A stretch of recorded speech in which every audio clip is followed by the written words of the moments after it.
Hello, this being another writing of Jane Austen. This is about Miss Franny Price, who leaves her home at a very early age, around the age of 10. She leaves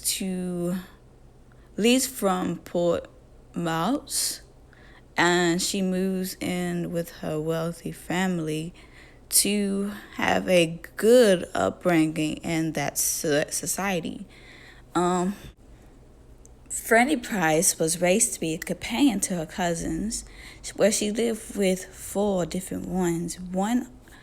She was akin to a slave, basically, or servant, not slave. Why I say slave?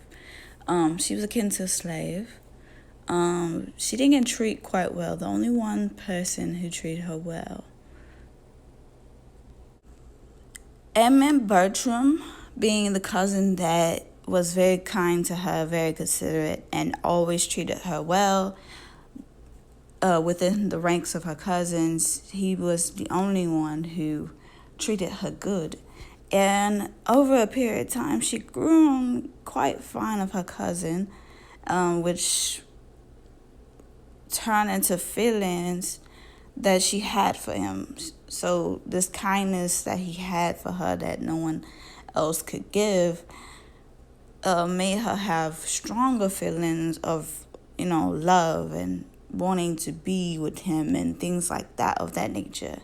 And things got a little weird.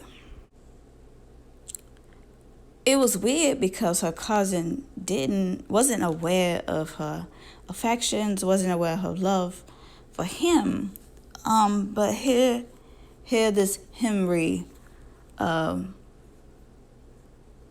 come along, and he has love for her. He is not as wealthy as her cousin, but he's sincere. What happens when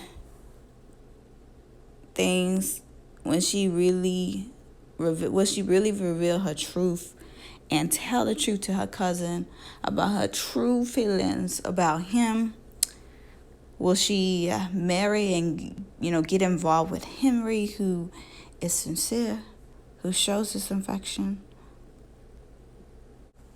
So this is a good movie.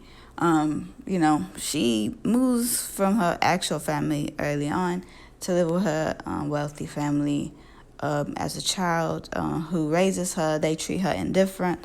Only one person being sincere to her is her cousin, and she has true, deeply remarkable feelings for him that is unrecited. These unrecited feelings that he's unaware of, and they're unknown to him. He doesn't know of her affection or her love or any means in that matter. Mr. Henry Crawford comes along, and he's very sincere, and they consider to be a good match, given that she's from a poor family, and it matches her status. No matter, even if she was brought up with her cousins who is wealthy, they don't treat her well. They don't probably consider her any more than what she already is. They probably believe once you're poor, you're poor. So back then, it was very important to marry in your status. And it wasn't always a thing to marry for love.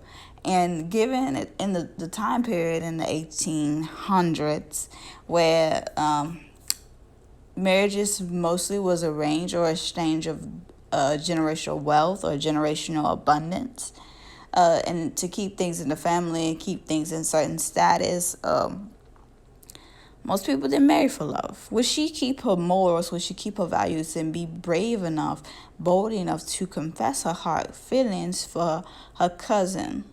Or will she settle? Or will she not marry at all? I could imagine being someone who has to fight for my morals, fight for what I value, right? Because I don't truly believe I should be with someone I don't love. And I know marriage is not an exchange of love, but it is an exchange of business in a sense, foundation for generations, for your children. Still to this day is still set up in that manner. And though most people marry for love, which love, for some people possibly fade. But if you treat marriage as a business exchange or financial wealth, then things can go along a little further than, it does now. But I believe it's good. I think this is the least liked one of Jane Austen's writings. Most people always complain about this one. I believe they could have did better, but considering the times and considering when they made certain ones, if it was played by certain people or certain actors at certain specific times, I think these movies would have been way better than they are.